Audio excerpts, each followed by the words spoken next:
First question is, in 1963, you were said to be one of the leaders in the fight to make Gerald Ford House Republican leader over Charles Halleck of Indiana.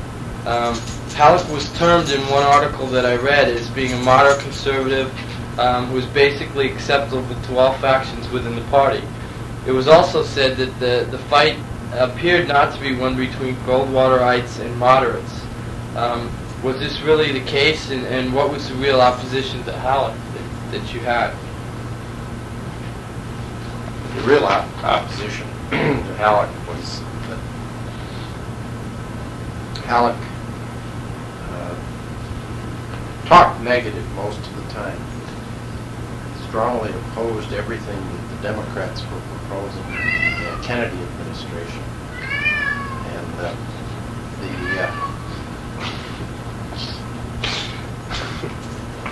Go ahead. we better put them both outside. Just keep talking. Go ahead, Bambi, get out too.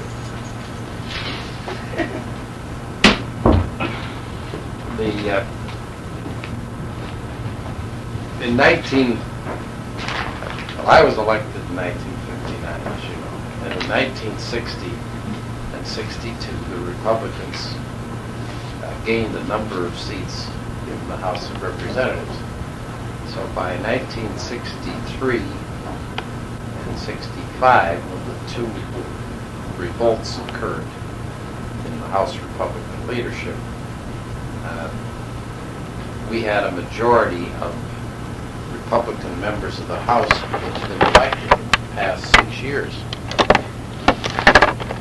And the leadership structure in the House, Republicans, was such that the younger ones were not on the policy committee, they were not in the leadership, and obviously they had to wait for seniority to get up into a position of any power in the committees, be ranking on any committees or subcommittees.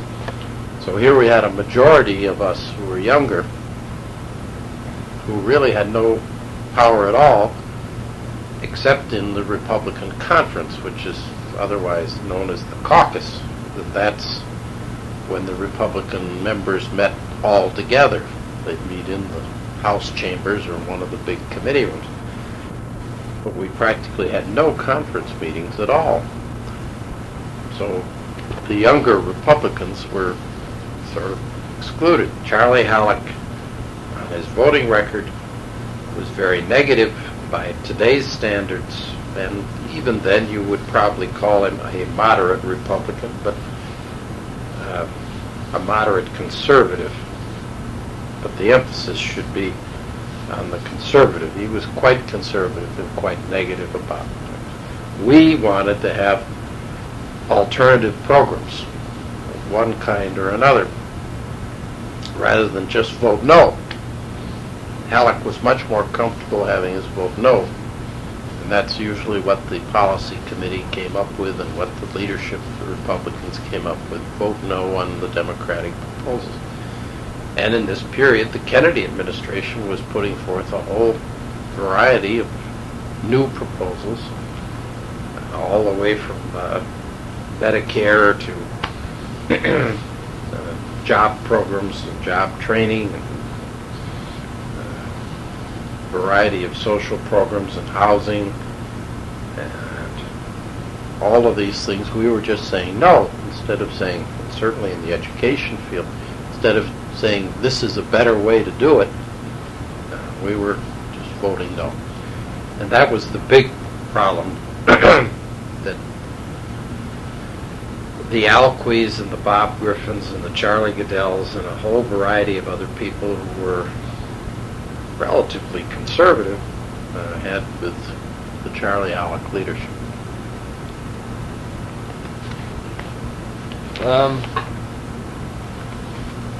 In 1964, in the presidential election, you were originally supporting Rockefeller and Scranton, but you also said that you could support Goldwater equally because the platform was one on which any candidate can proudly run.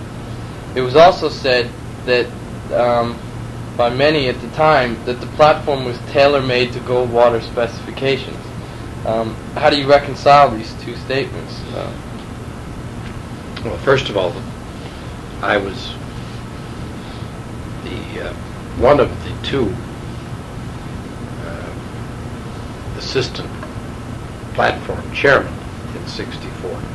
Mel Laird was the chairman, and Glenn Lipscomb was the deputy chairman for foreign and military affairs, and I was the deputy chairman for the domestic part of the platform. And we wrote the platform with an executive committee and a platform committee who were much more moderate than Goldwater. We ended up with a platform which none of the press ever recognized, and they didn't get very much attention anywhere in the political science analysis, but our platform ended up more moderate, more liberal than the Democratic platform on a whole variety of the issues that were most important in terms of criticism of Goldwater. For instance, on Social Security, we had a more moderate and more liberal platform than the Democrats did. On use of nuclear weapons, we had a more moderate platform than the Democrats did. On civil rights, Goldwater had voted against the Voting Rights Act in '64. Our platform had 7 different very specific planks committing on civil rights issues. And the Democrats had a very broad general one. I'm not saying the Democrats were less committed to civil rights, but they were satisfied in their platform with generalities, while we had very specific provisions, which were so specific that Goldwater repudiated the platform and said he wouldn't run on it. He said, "I'm not running on the Republican platform." And the press has forgotten that, too. So we wrote a platform which I thought was conservative, but moderately conservative, and addressed very specifically the issues that were very important at that time, and particularly the issues on which Goldwater was vulnerable, the nuclear issues, the Social Security issues. I recall he was one of the big Johnson campaign commercials was cutting a Social Security check in half, and the little girl who was picking the daisies when the nuclear bomb went off in the background. That was the context in which that campaign was run. And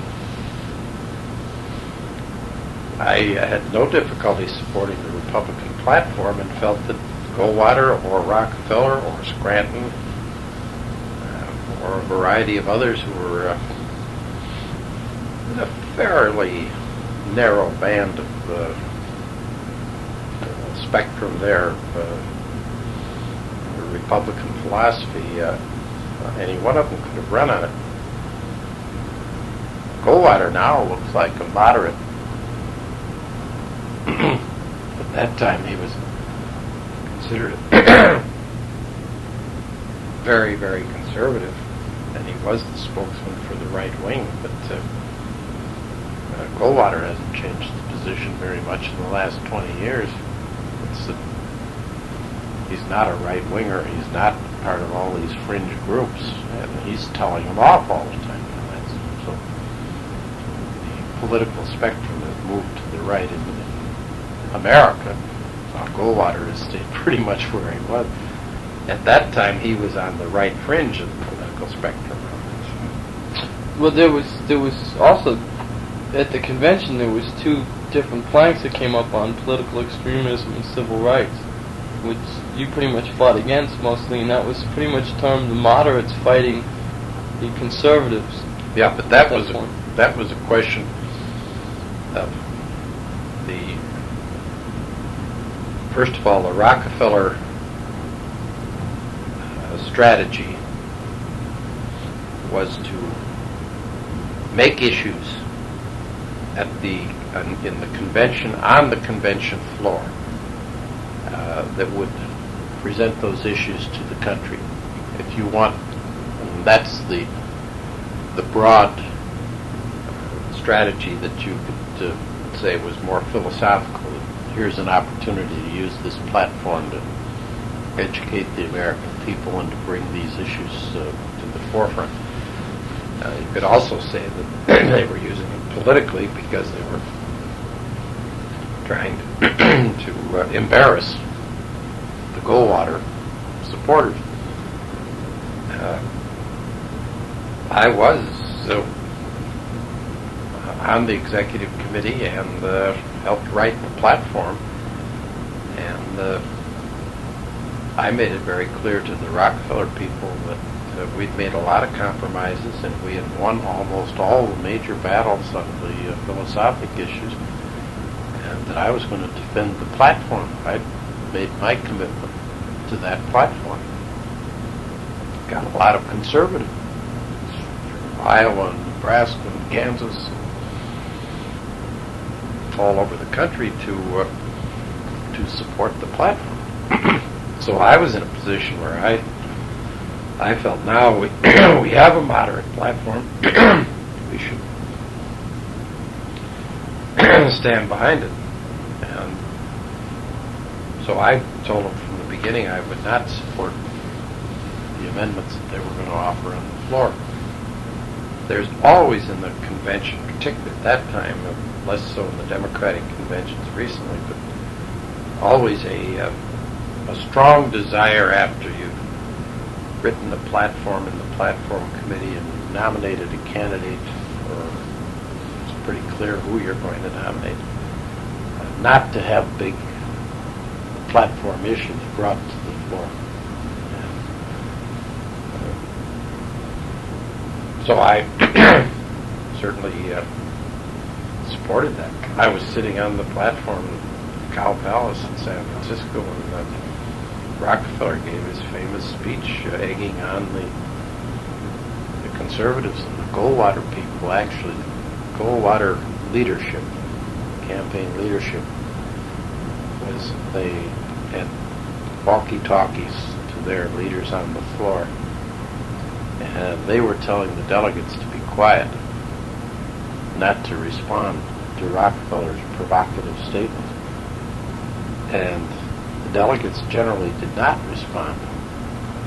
What happened is that the galleries all around us were filled. It was in California. It was filled with right-wingers from California and from all over the country. And they were going crazy. And there were cheering sections right near the back of the platform for the Scranton or Rockefeller delegates. And there were those who were booing. And I could hear some of the cheering behind me, but when I saw the replays and heard it, it came across television as all booing Rockefeller. It was mostly booing, but there was maybe a third of it was cheering, and it all came across the same way. But that's the kind of a convention we were facing at that point. I must say the Rockefeller people were very unhappy with me, even though I put on a Scranton button the minute we finished the platform. They didn't expect that.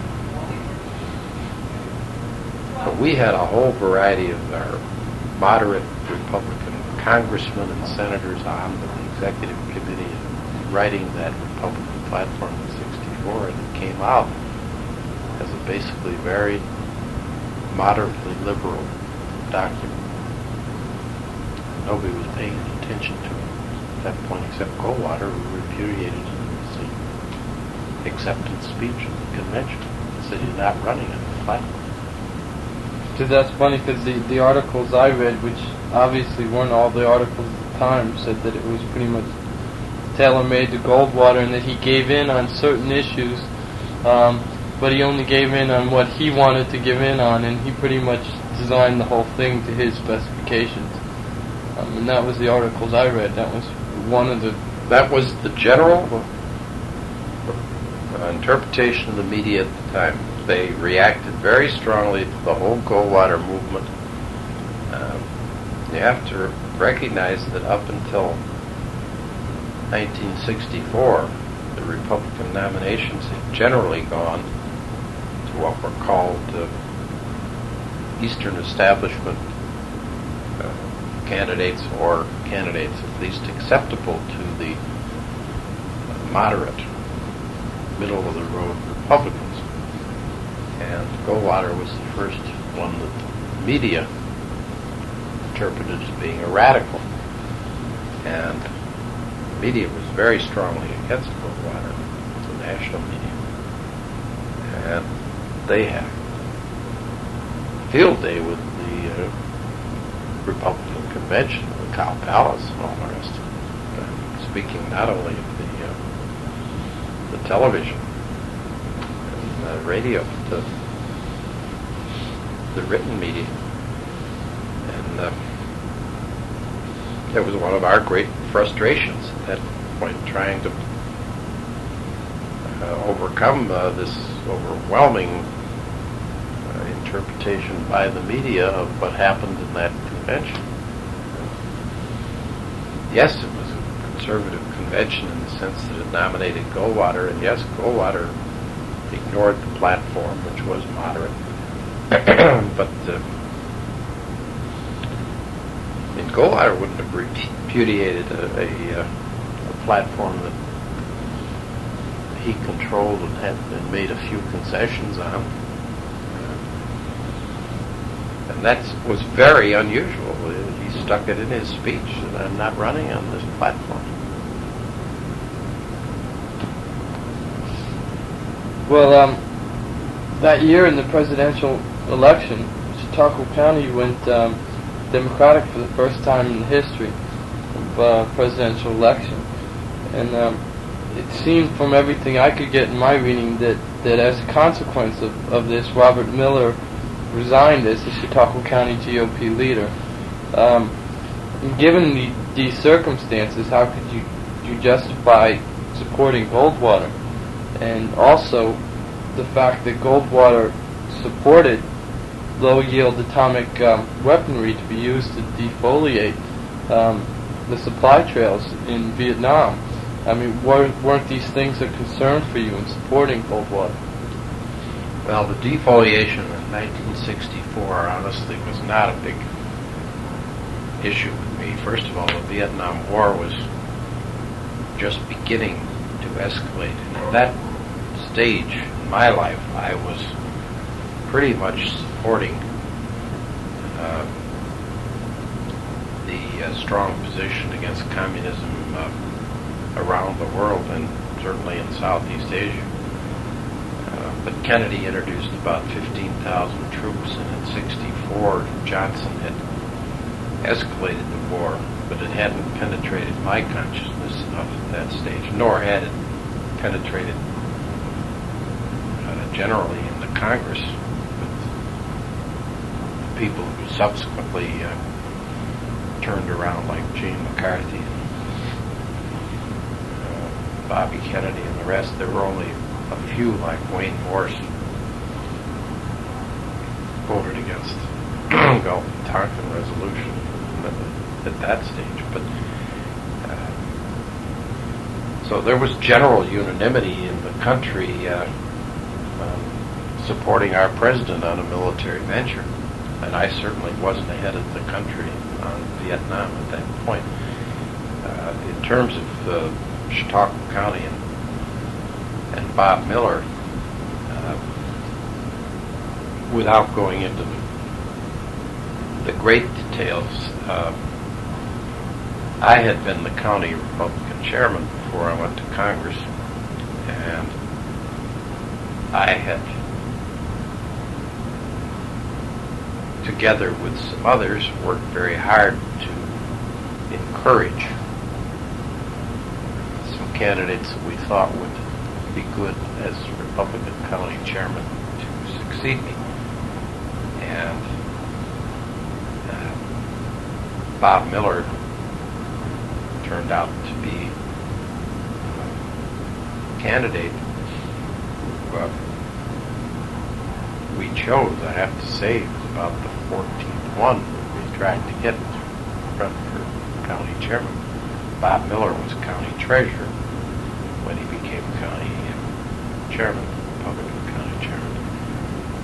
And he had gone through 2 or 3 years of saying one thing in one part of the county and another thing in another part of the county and getting things very complicated. And he had a lot of enemies within the county, so the Republican committee was split very badly. And on top of that, there was some considerable evidence that he hadn't really organized very effectively to work for the Goldwater campaign, which was the national ticket at that time. And we were all technically Rockefeller Republicans. We certainly were committed to Rockefeller for the nomination. But at that stage, most of us were somewhat more conservative than Rockefeller on national policy issues. And when there was this debacle, Goldwater losing Chautauqua County, for instance, 2-1, you're right, it was for the first time that actually a presidential, gubernatorial, or senatorial candidate had lost Chautauqua County. Anybody running statewide, and Goldwater lost it 2-1. And the reason, I think, is very simple. But the people of Chautauqua County are conservative, but they're not right wing, and they're conservative in the sense of common sense and wanting to know what's going to happen. And Goldwater scared hell out of them. And the Johnson commercials scared hell out of them. I'm afraid of nuclear war. And there are a lot of Social Security recipients, retired people, and they were going to lose their Social Security. Then he was going to sell the TVA and do all those other things. There were enough of those issues that people felt this was radical change, and Goldwater wasn't the conservative, he was the radical. And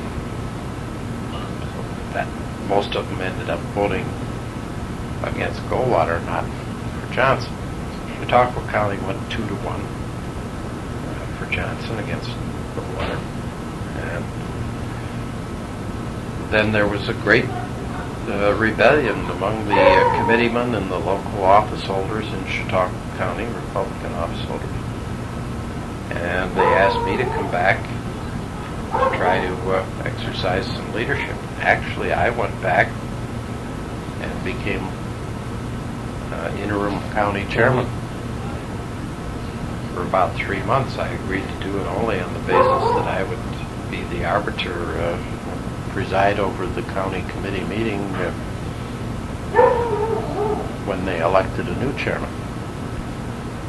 And we had a meeting actually at 504 Fairmount Avenue with the executive committee, the Republican County Executive Committee, in the living room. And I ended up having to be the spokesman to tell Bob Miller we wanted him to resign. It was a combination of all sorts of festering disagreements, people who didn't like Bob Miller. That happens in every county Republican organization, but also having just suffered a major defeat, and Bob Miller not having really committed a lot of the county funds to the campaign, at least to people. So it was all of those factors that came together. I mean, well, didn't this cause you any problems in the sense that you were strongly supporting Goldwater at the time, and your own district was voting 2-1 against Goldwater, not necessarily for Johnson, but against Goldwater? Wasn't this causing any problems for you, or? Oh, it sure was. Bob Carlson was my campaign manager, and all of my campaign managers, he was the overall district campaign manager, and all of my county campaign managers were telling me not to say anything about Goldwater. I spent the whole campaign saying, well, Goldwater didn't say this, he didn't mean that. I campaigned for Goldwater, and on all the issues I've just mentioned, Social Security and the nuclear, all the other issues, including Vietnam, the stage that he bombed into North Vietnam into a parking lot. I supported him with some difficulty because I was much more moderate than Goldwater, but I also felt Goldwater was a better choice than Johnson. And throughout my career in the House of Representatives, I spent quite a bit of time pointing out what I thought was wrong with the Kennedy New Frontier, Johnson Great Society proposals domestically. It hadn't coalesced at that point in my career where I was making Vietnam the major issue. Mm-hmm. It was a relatively minor issue in '64 for me. It became the major issue later on. But I lost a lot of votes by campaigning for Goldwater. If I had declared independence as Keating did, and Rockefeller virtually did a token endorsement of Goldwater, but didn't campaign for him. He campaigned only in New York State, and he campaigned only mostly on his own gubernatorial record. Rockefeller would go around with speeches, and to the speech, we're all campaigning for a national ticket. Then he'd turn to all the congressional and local candidates. Then he'd give a speech about what they've done in his administration. Albany. Then wouldn't talk anything more about the issues of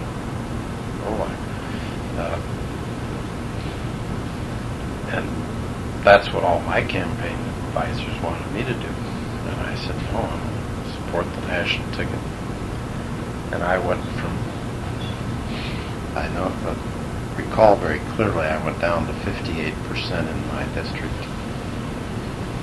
And I'm not sure the figure I had in '62, but it was probably 65 or 66 or 67%. So there was a tremendous drop in my vote. And one of the things most prominently discussed around the district is that I lost Jamestown, my hometown. And they didn't point out that I led the ticket in Jamestown, the Republican ticket in Jamestown. And that I lost it by a very small amount. And I ran way ahead of the rest of the Republican ticket. Obviously way ahead of Goldwater. And the Goldwater lost Jamestown well by better than 2-1. At any rate, all of that was politically a very difficult thing for me, to the point where by 1966 the Democrats were all ready to figure they could knock me off the House seat, get me down to 58%, the next time down to 51%, or actually beat me. But you had no problems with Goldwater's suggestion of using the atomic weaponry in Vietnam? Oh yes, I opposed that, but I opposed the in fact, we very carefully wrote the Republican plank. Even Eisenhower opposed that at that point. The tactical use of nuclear weapons. That's the way it was described at the time, which would mean that tactical commanders in Europe or in Southeast Asia would be able to use the nuclear weapons on the tactical weaponry, not the strategic intercontinental, but the short-range missilery. And we fought that. I was against that. We fought it in the platform committee. But you never agree with the president completely. I didn't make a big issue about it at that point, except in my speeches, I would say. I don't think Senator Goldwater would really use nuclear weapons. I'm opposed to the use of nuclear weapons on a tactical basis with the field commander making that decision. It's a long ways back when you consider that the big issue then was who made the decision to use nuclear weapons. Whether it had to be the president, somebody in Washington, possibly a field commander, had those weapons available and could shoot them without getting clearance from above. Yes, I opposed the nuclear weapons and then, particularly on that tactical versus strategic weapons.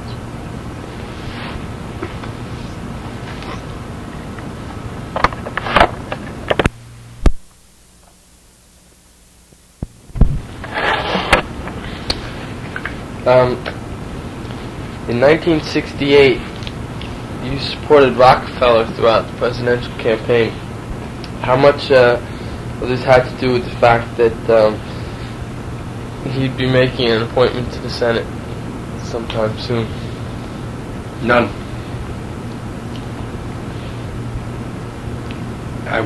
He was the governor of New York State. I was a congressman from New York State.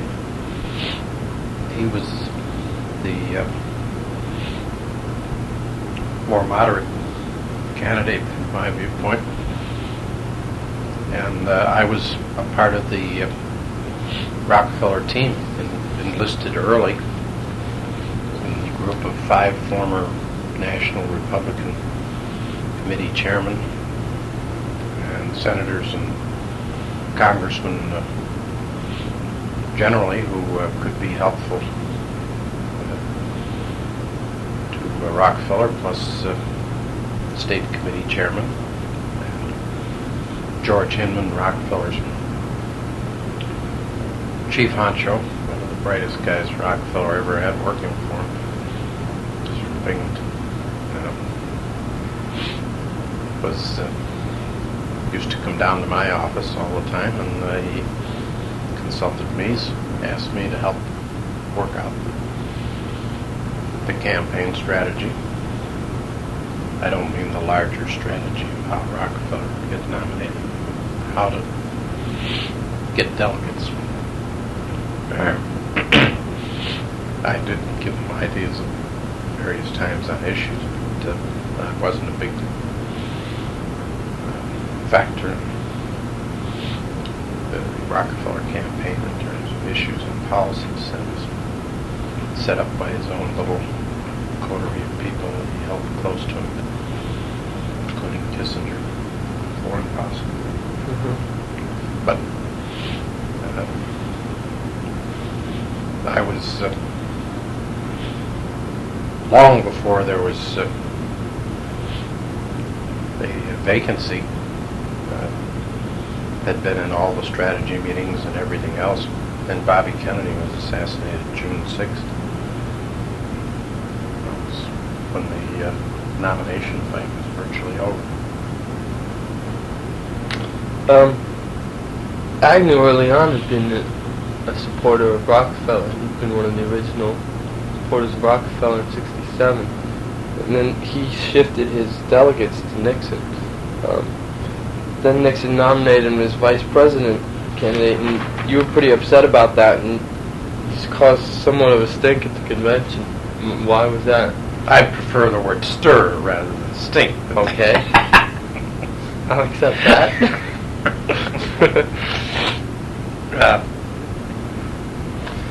I remember very well we had gone through the whole fight in the Rockefeller group. I had brought a group down to Miami to congressmen and others to organize for Rockefeller, and we've been through the whole platform fight. I was Rockefeller's primary spokesman on the platform committee. In fact, that's a whole different routine when I sat up on the platform in front of the delegates. There were 100 delegates on the platform committee, and the Rockefeller people would wait until I voted. There was a standing vote or a show of hands, and that was, I gave the signal. How I voted was how the Rockefeller delegates were supposed to vote, and we were fighting over a Vietnam plank then. It was a very mild but somewhat less hawkish Vietnam plank, and a whole variety of the domestic issues. And I was not officially a member of the executive committee. I was one of the 7 subcommittee chairmen. So I officially didn't have a vote as a member of the 100 group executive committee. And midway through the proceedings, which went on for 4 days with our voting on various proposals, the Nixon people decided they ought to make a point of order that I didn't have a right to vote. And they did. And it was true. Of course, I didn't have, but I was standing up. I was chairman of one of the subcommittees. I had been up to that point. So after that, chair, Ed Dirksen, was chairman of the platform committee, ruled that they were right. I didn't have a right to vote. So whenever a proposal was made, I had to stay seated when we were sitting in this raised platform in front of the other delegates. So we worked out a signal. If they were to vote yes, I put my pipe on the right side of my mouth. If they were to vote no, I put the pipe on the left side of my mouth. Back to your old baseball days, wasn't that? That's right. Like signaling pitch. When I put the pipe over here, I'd hold my hand up so that it was very clear which side it was on, and I'd put it on the right side, and then I'd put it over on the left side if it was no. And we even had a signal that if they shouldn't vote at all, I took the pipe out of my mouth and put it down on the table. And I don't think the Nixon people ever wised up to that one. We were using these signals, not that it made that much difference, but it was helpful to have our group voting together on some of the more complicated proposals that they might not understand entirely the implications of. At any rate,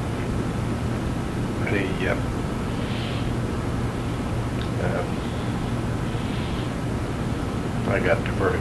What was the point of the question? We were talking about Agnew and the problem he Agnew. caused at the convention. I woke up about 1 o'clock in the afternoon, having been up all night finishing. We've been to a couple of parties, and we had there was a lot of discussion, and I wasn't really consulted that much, but they'd had a whole series of meetings that night.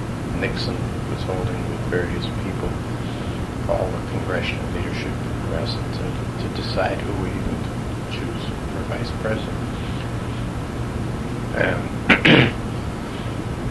there were a variety of other candidates. Hatfield was one that was rumored as a possible candidate. And there was some talk of Lindsay. And then there were a whole variety of the congressional or Senate people that he might choose in addition to that. But at any rate, your mother woke me up about 1 o'clock in the afternoon.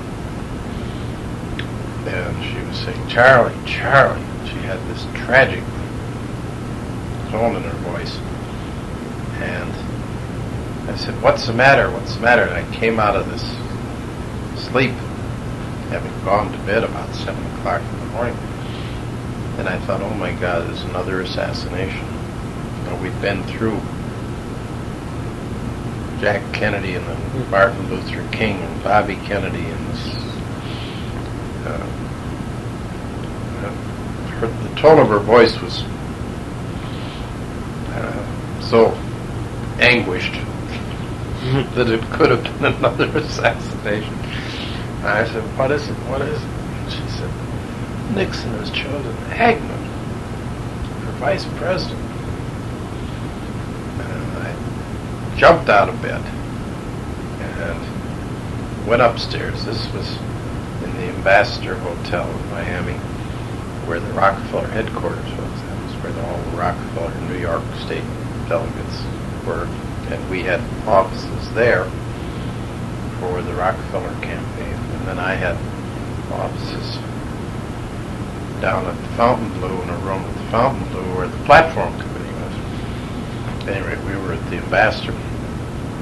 And I got dressed quickly, shaved, and ran downstairs to our offices and started making calls. And they were moving the furniture out of our offices at that stage. And we said, leave a desk and leave the chairs. We still got work to do. And so I started calling everybody from Jerry Ford to Dirksen to Bell Laird to a whole variety of other delegates. And I sensed a very strong negative feeling about Agnew. At that stage, it wasn't so much, it had nothing to do with what happened with Agnew later. It was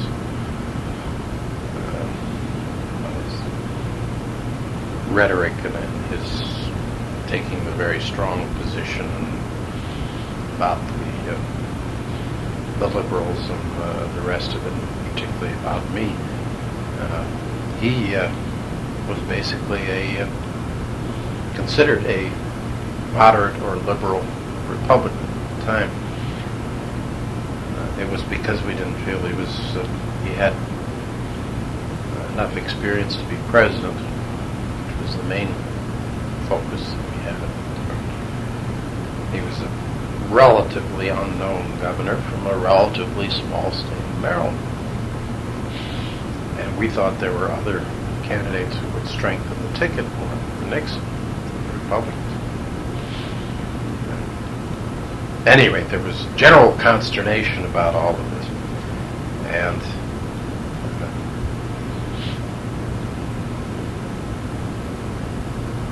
Chafee, now Senator Chafee, then Governor Chafee of Rhode Island, and I got together.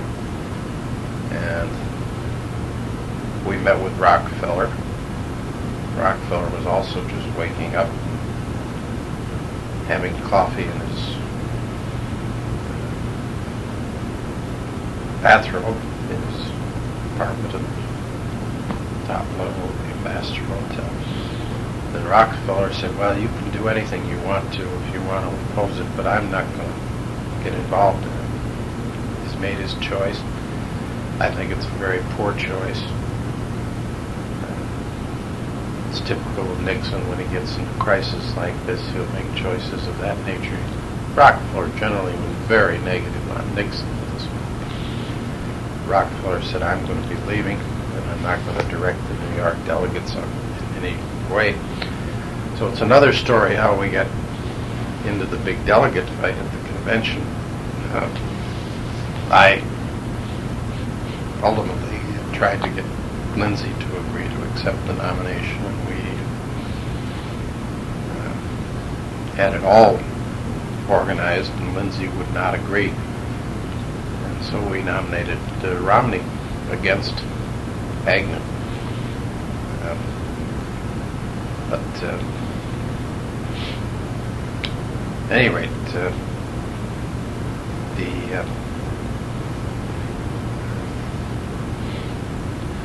I don't know if Agnew ever forgave me for opposing him on the convention floor. That was the only drama left at that point. It was a very unusual thing. His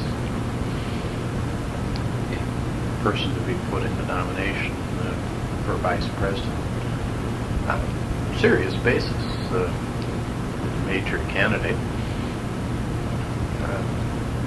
against the choice of the nominated presidential candidate.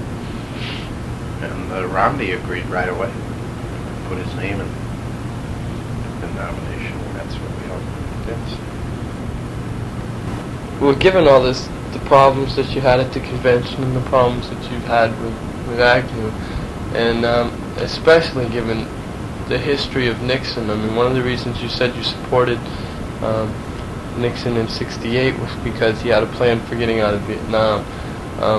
Given his history and given the things he had said in the past, I mean, he didn't really give any real sign that he was going to follow through with most of that. He'd always come out as somewhat of a warmonger, especially in the late 50s as vice presidential candidate. How could you have supported Nixon given a lot of this controversy? Well, as a preface, let me say that I was affected very much in the 1968-69 period by what was happening in the country. In terms of Vietnam, I went through a transition myself. I became convinced in 1969, summer 1969, that I had to make some kind of commitment on Vietnam and do something about this. But so I'm not trying to rationalize supporting Nixon in '68 just because he said he had a plan to end the war. I also felt very strongly, as did Javits and a variety of others, that Hubert Humphrey was committed to supporting Lyndon Johnson's policies. And at that stage, regardless of what Republicans had done in the Congress and elsewhere in supporting or even exhorting the president to be more hawkish, the Vietnam War was a democratic product. Kennedy had sent 15,000 troops, and then Lyndon Johnson had been president. And that was the period when we escalated, and Hubert Humphrey had been vice president in this whole period. And we had some real doubts as to how fast Humphrey would really repudiate what was going on in Vietnam. And I had pretty much reached the stage in 1968, at the time I was nominated, appointed by Rockefeller to the Senate, that I felt that we either had to do something to extricate ourselves, or either by getting out or by winning. And there was a lot of doubt in all our minds at that point that we could win without paying an unacceptable price in terms of our casualties, deaths, those of the Vietnamese. So in the campaign itself, I had no difficulty in supporting Nixon, and particularly since on domestic issues and economic policies, I was a Republican, and I still am, and I agreed more with Nixon than I did with Humphrey on a whole variety of those issues. And certainly the legislative issues that had come before Congress. Okay, now that we've kind of gone through some of that, kind of putting you in with the different conventions and that little background, let's kind of head back into Vietnam. One of the interesting things I would just say was that you felt it was pretty much a the Democrats' war in the sense that they would escalate it. Do you have any feeling that there was a blame on that can go back farther than that to the different Republican presidents that started us giving aid to the French and started us in our involvement there, or do you think it has to fall mainly with the two Democratic presidents? Well, I wouldn't make a partisan issue about it. I think the origins of the war in Vietnam go way back to 1954 when we started giving aid to the French when the French got out, and we started giving aid to the Vietnamese, and we sort of moved in to take the place of the French.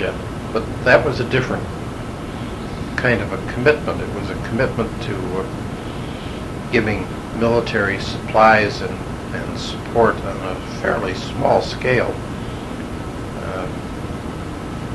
to match the supplies and equipment and training that the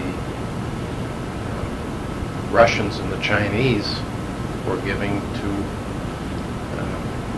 the communists in North Vietnam and South Vietnam. It was kind of a commitment we had made ever since World War II to a variety of countries around the world. You would support various factions that you thought were anti-communist, quote unquote, or perhaps, hopefully, democratic, or who were just more friendly to the United States. So dealing with giving military aid and support to those who were our friends or potentially our friends. And so you want to go back to the origins of our commitment to Southeast Asia, the whole area of Southeast Asia, not just Vietnam, Cambodia, Laos.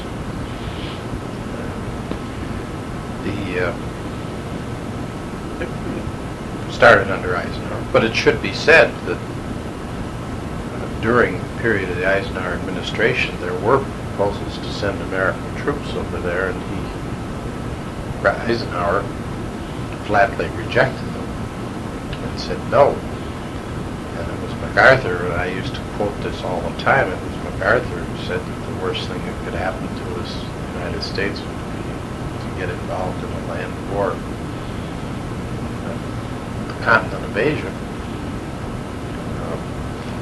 And that's sort of ironic in view of Korea, Truman firing MacArthur. Everybody goes through their periods of evolution, I guess, they feel. But Eisenhower strongly opposed our getting involved with troops in Vietnam, and he had great difficulty in the period of 63 and 64, well, in the early 60s when we were getting more and more involved with that amount of involvement in the United States, that substantial amount of involvement with the troops there. So you draw the distinction. Kennedy sent in 15,000 troops, and we were still talking about training and equipping the Vietnamese. But the 15,000 troops were also a raising of the American flag and a commitment of the American military in Vietnam. It's a little different than the small cadre of people we've been sending over there to train and show them how to use the equipment and the supplies and how to organize their supply lines and that sort of thing. And throughout the period, we obviously had the background of the South Vietnamese government was not ruled by the nicest people, too. I can agree with that. In 1963, American assistance to Vietnam was $400 million annually. Yet a poll at the time showed that about 63% of Americans were paying little or no attention to the situation. Were you paying any attention to the situation? What was your feeling at the time? 1963? Mm-hmm. Not very much. And it was a small amount of money compared to what we were spending on foreign aid and military aid generally, and the total budget. And to the degree I was paying attention to it, I was supporting the president. It was a period in my life, and I think it was a period politically in the country's life, where we pretty much felt that kind of a decision had to be made by the president. It was a foreign policy and military decision. He's commander-in-chief. And I was supportive of the war in Vietnam. In fact, in 1965 and 1966, I was chairman of the Planning and Research Committee in the House, and we put out 2 white papers on Vietnam, which were very critical of Johnson's duplicity and hypocrisy, as we characterized it, in telling us there's a light at the end of the tunnel, and of McNamara's duplicity and hypocrisy, and they're all encouraging us that if we just put 20,000 more troops in, that'll be sufficient. And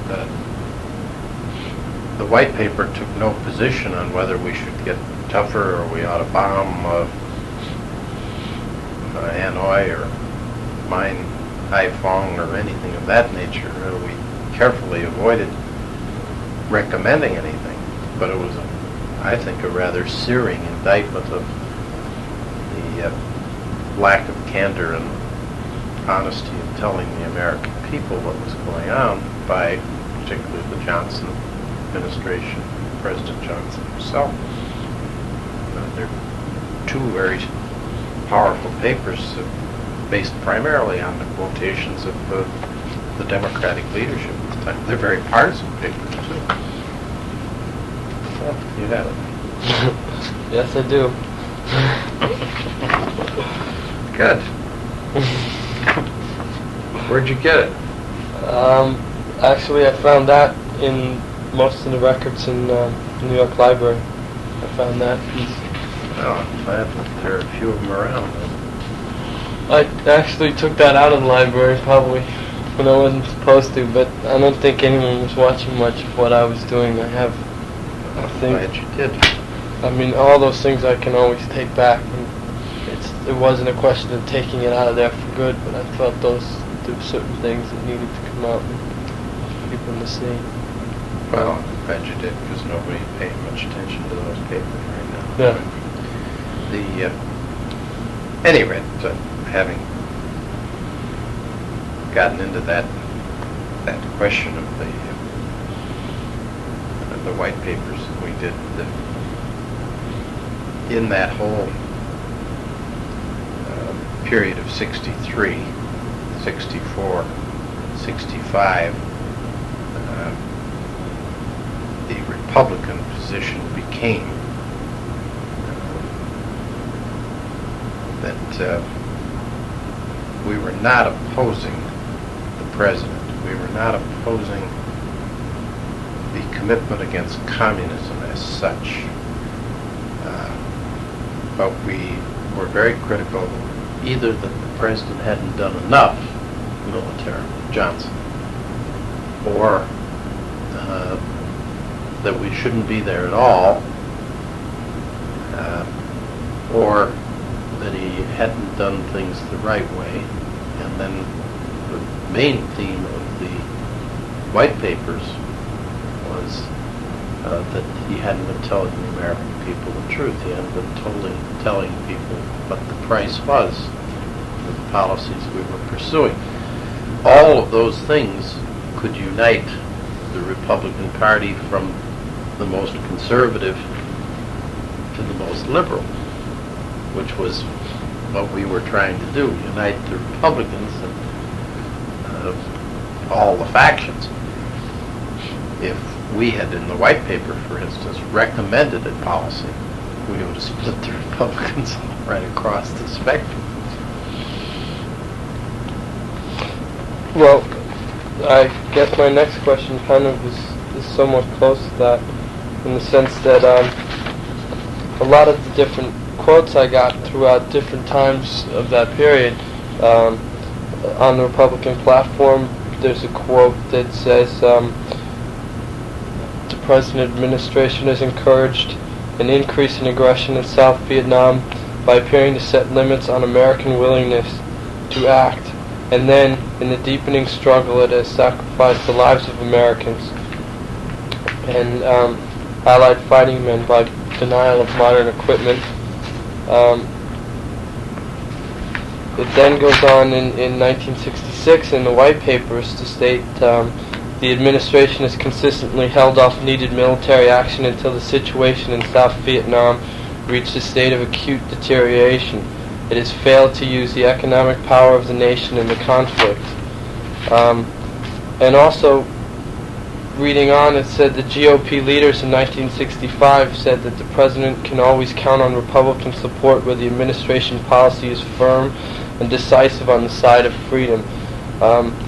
And all of these positions, understanding that the Republican position at the time was to support the war effort, especially giving a lot of problems to the fact that the Democrats were not supporting it, seems to say that you implied that you felt that the U.S., had they reacted early enough and strong enough, they could have won the war, and that what they were doing was not acting hard enough, and that you seem they should have reacted harder.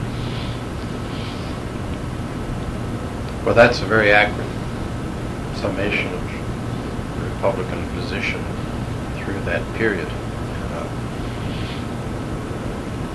All of our leadership spokesmen, Dirksen and Halleck, Republicans, generally were critical of the failure of the Democratic administration to be firmer, and certainly Goldwater was in '64. But it was a sort of a safe political position for the Republicans to take. They didn't have their president in office, and they didn't have to make the decision as to how many troops, what kind of military commitment would be made. Congress had to approve the money for the military forces, but that was an entirely different kind of a decision, whether you're going to make the money available to keep our military strong and to support the men who are fighting in Vietnam. It's quite different than making a decision as to whether they should be in Vietnam or not. The closest Congress came to making that kind of a decision during this period was the Gulf of Tonkin resolution, which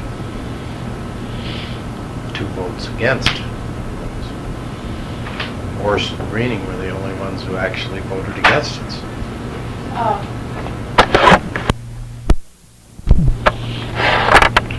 Okay. It was that essential distinction between the role of Congress in providing the funds, the authorization and the appropriation for the military, overall and supporting the troops wherever they were, including Vietnam, and the question of where the troops ought to be committed, that we had such terrible time in Congress coping with. And that difference between supporting the military overall and not supporting Vietnam was very difficult to focus in a way where you could have a clear vote. And that's what led me to the introduction of the amendment to end the war. That was the first proposal that focused on Vietnam by Congress, where we took the responsibility and didn't just blame the president. And we said, in effect, all money is authorized now, but all troops have to be out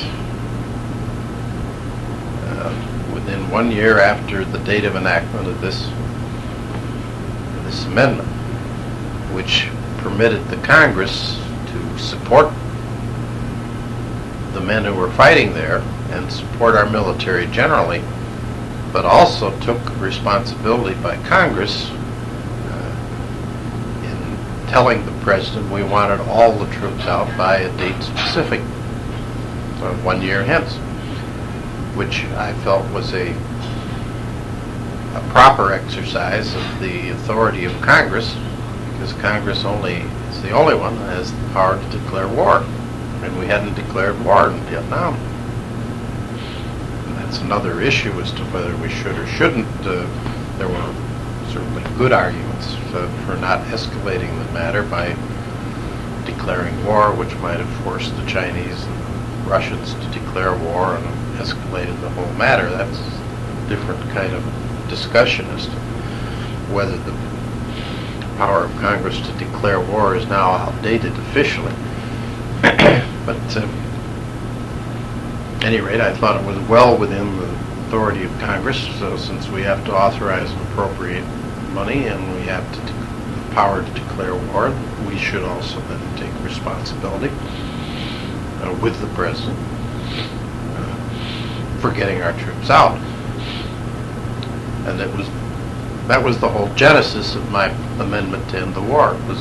I was seeking a way to distinguish those two aspects of our policy. One is general support for the military, and the other is specific support or opposition to a commitment of troops in one sector of the world or another. To stay with the white papers you have here, in the beginning you mentioned a lot of different things about Vietnam itself. One of the things you say is that there can be no question that only the help of the United States made possible the survival of South Vietnam. Without it, everything south of the 17th parallel would have fallen to the communists a decade ago.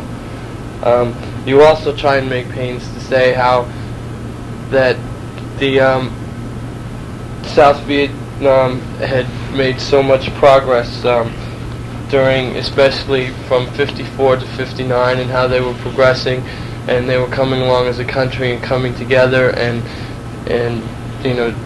finally starting to get underneath Diem as a president, when in fact it seems that the true assessment of that whole thing is that Ho Chi Minh was the most popular figure in the whole country, and the major reason for the United States not allowing popular vote wasn't just that there would have been, as they quoted usually said,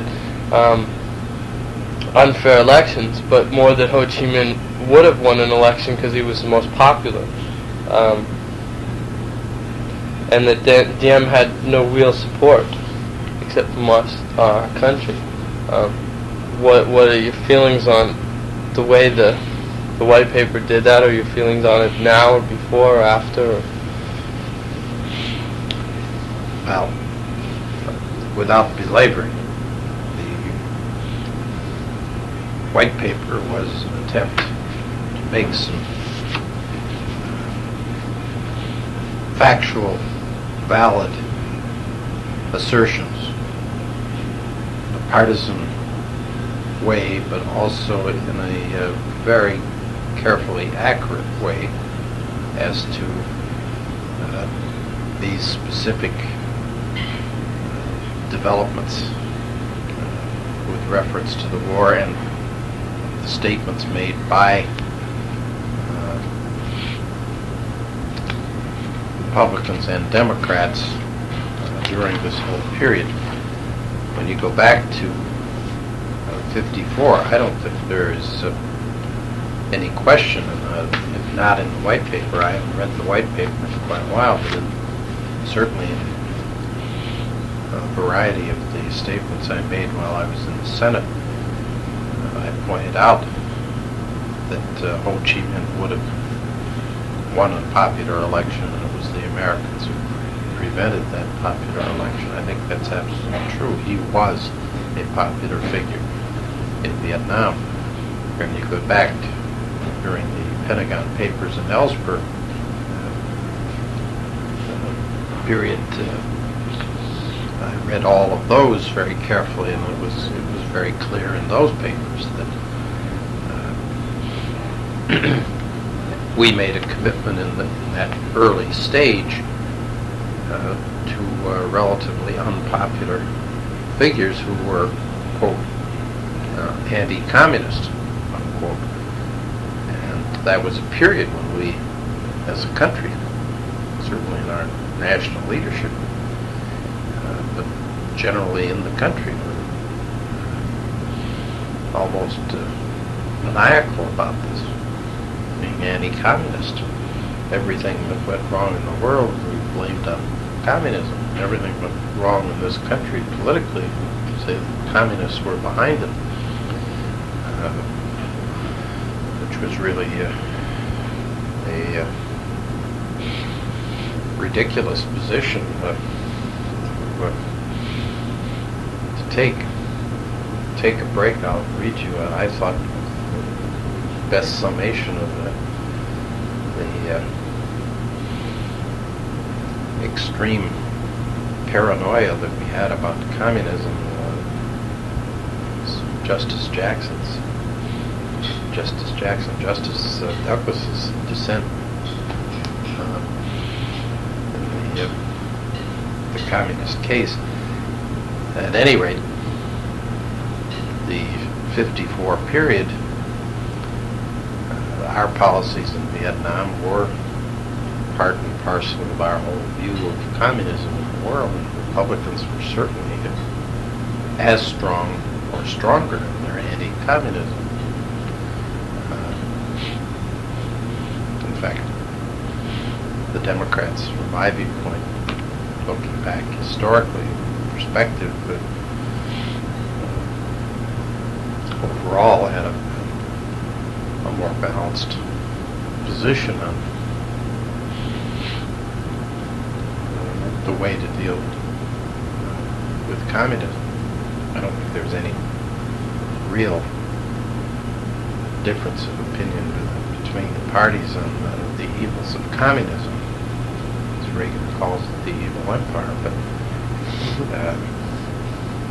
Henry Wallace, there were others of that group that probably were duped into believing that communists were nice people. But overall, the two parties were anti-communist, but one of them, the Republican Party, made a fetish of it.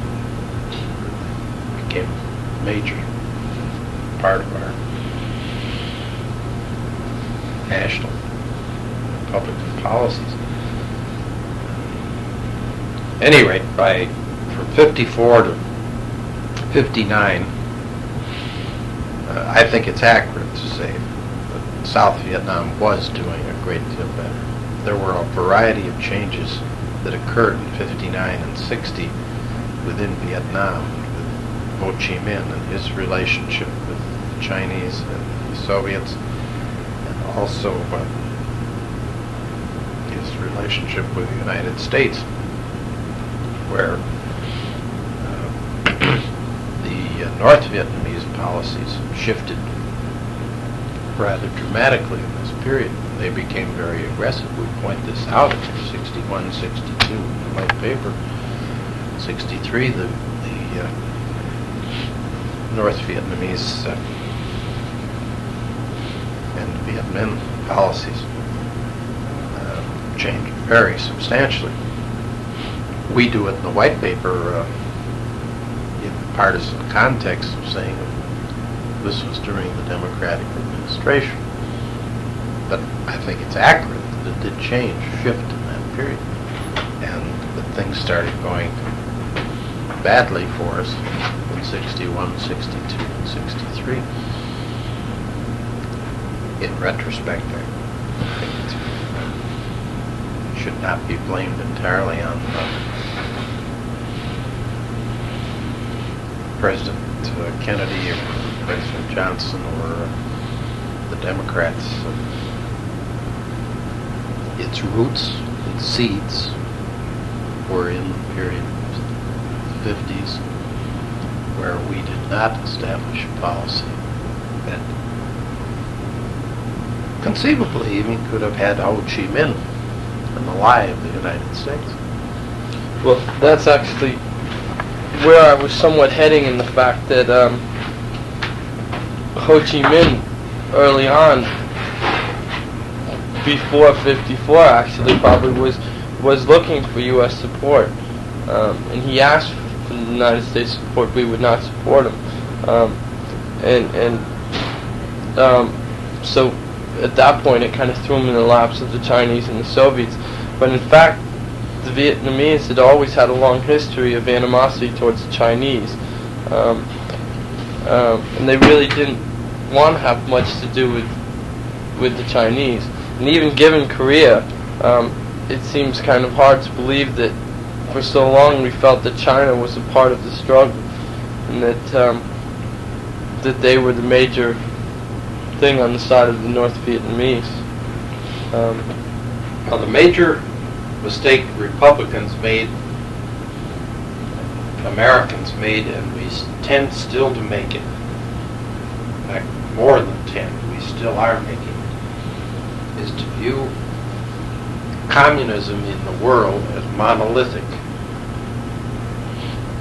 And in that period, after World War II, there was at least some credibility to that view, because the Soviet Union was the center of communism, and it was the communist parties around the world in that period, if not taking orders, were certainly taking orders from Moscow. They were looking to Moscow as the Mecca, the area, the capital of communism.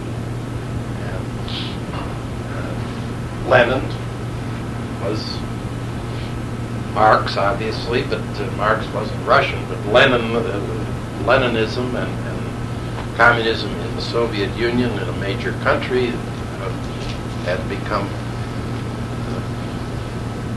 the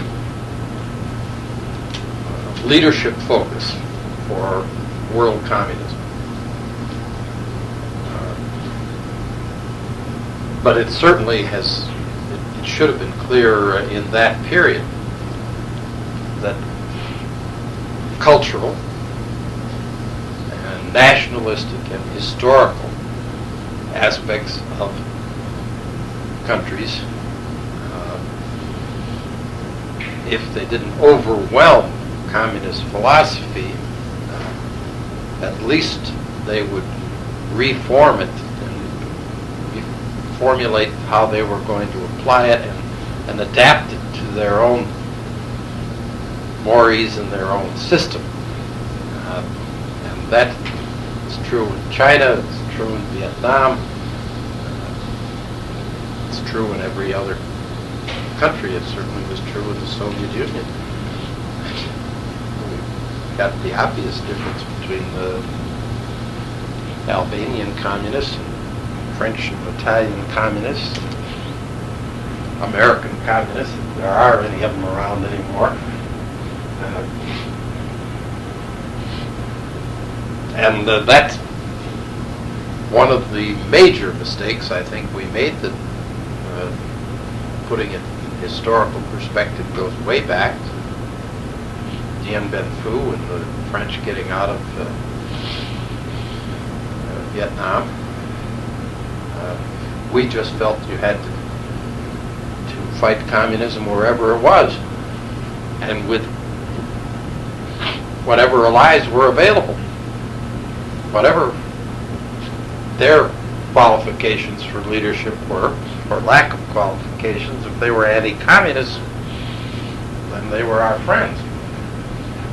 It's a very short-sighted policy in the world. For the United States, a good way to, in the long run, lose. It's not that you can always find the right people to support who are ideal. You never do. But you also have to think, be on the side of the more inertial forces of history. We were not. We were opposing those forces. Can you turn it off a minute? I want to get back open. I just want to put that. Just to complete that thought with reference to Justice Douglas, in the Dennis case in 1948, which was brought in 1948, and the Douglas opinion was rendered in 1951. Justice Douglas dissented in the case, which upheld the communist convictions in this country. And Douglas, in dissent, said, "Communism has been so thoroughly exposed in this country that it has been crippled as a political force. Free speech has destroyed it as an effective political party. It is inconceivable that those who went up and down this country preaching the doctrine of revolution which they espouse would have any success. How it can be said that there is a clear and present danger that this advocacy will succeed is therefore a mystery. In America, communists are miserable merchants of unwanted ideas. Their wares remain unsold. The fact that their ideas are abhorrent does not make them powerful. The invisible army of the American Communist Party is the best known, the most beset, and the least thriving of any fifth column in history. Only those held by fear and panic could think otherwise." That pretty much sums up, unquote, Justice Douglas's dissent. That pretty much sums up the kind of anti-communist paranoia that gripped this country throughout the 50s, certainly the 40s and 50s, and persists. Mm-hmm. Very definitely.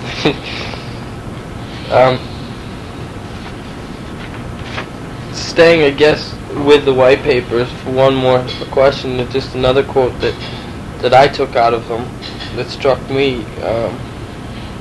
Again, this being around 1966, it said that the deep division within the Democratic Party over American policy in Vietnam is prolonging the war, undermining the morale of our fighting men, and encouraging the communist aggression. Statements very similar to this were made 2-3 years later towards the peace movement and you yourself. What kind of things you might have to say about something like that? That's true. That's what made it so difficult when I finally did make the public commitment against the war. There are times gradations in almost everything. I could never refute, even now, the proposition that if the United States was going to get involved in Vietnam, we should have gotten involved in a very decisive and quick way, and that the war would have been over. I think most people concede that we fought the war in Vietnam in about the worst way militarily that we could have. Ironically, then, the doves and the extreme hawks, extreme doves and extreme hawks, can almost come together on this. Extreme hawks say you should have gone in and won. Extreme doves say we never should have been involved with military forces. But they will agree, come together, on the point that the worst thing that we could have done was send American troops over to a war of attrition and get bogged down there. We just Americanized the war. And alienated a great many of the people who really didn't care one way or another, whether it was communism or the Soviet Union or China or the United States and so-called democracy. Those things were meaningful perhaps to us, but not to the people who were involved. At any rate, to answer your question precisely, the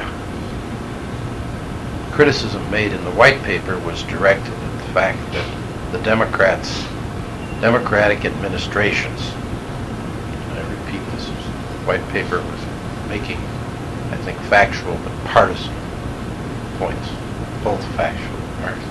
But in this period of the Democratic administrations, we were equivocating that we never made a decision that we were either going to win the war or get out. Kennedy sent over 15,000 troops, 16,000, supposedly to train and provide a basic support for the South Vietnamese, and then Johnson added a few more and a few more and a few more. Soon we have over 500,000 people there, and this was done just on a step-by-step basis, with the Democratic Party divided between hawks and doves. To the credit of the Democratic Party, they were divided. During that period, the Republican Party wasn't really very divided. We were supporting the Democratic president. It is policy, and if anything, criticizing him for not being tougher. So I come back to the point that in the early stages of this involvement by the United States, had we been decisively tough, we might have succeeded. We might have gone in and taken Hanoi and Haiphong quickly and gotten out and left indigenous leadership in charge. And I think probably the only reason Johnson didn't do it was fear that the communists would come in the way they did in Korea. I mean, the Chinese. They could come overrun the borders, which might have happened. Who knows? On the other hand, by the time I got there, the Senate had made this final decision. We had the 565,000 or close to 600,000 troops there. We were bogged down. We had clear indications that had come to me through the Pentagon Papers and some of the stuff that had come on the through Dan Ellsberg, actually, when I was in the Senate, through the Senate Foreign Relations Committee, that the projections of the intelligence people was that we were going to have to stay there another 10 years if we really wanted to win, and it was going to be large numbers of increased casualties. I had a specific briefing on intelligence that said Nixon's policy, if continued, 1969, would result in 20,000 to 30,000 more American deaths and 5 times that many serious casualties. And obviously, many, many hundreds of thousands of Vietnamese deaths. And, well, it turned out when Nixon became president until we finally got out, there were about 20,000 American casualties. Deaths, not casualties, deaths. And about 100,000 casualties. So that projection was accurate. I became convinced it was accurate in 1969. And why were we going to do that? Why were we going to have 20,000 of our American boys die for something that was not really in the vital interest of the United States? So there was a great transition in my mind at that stage. Going to 68 to 69? Yes. And it was quite different than the focus all of us had in 63 and 64 and 65 and 66, where we argued that going in and being really tough and decisive would work, and that the gradual involvement didn't work. But by 68 and 69, we didn't have that choice anymore. We were in there in a major way. And even when Nixon came to the point of bombing Hanoi and mining Haiphong, it obviously didn't work. I'm going to stop this here. So.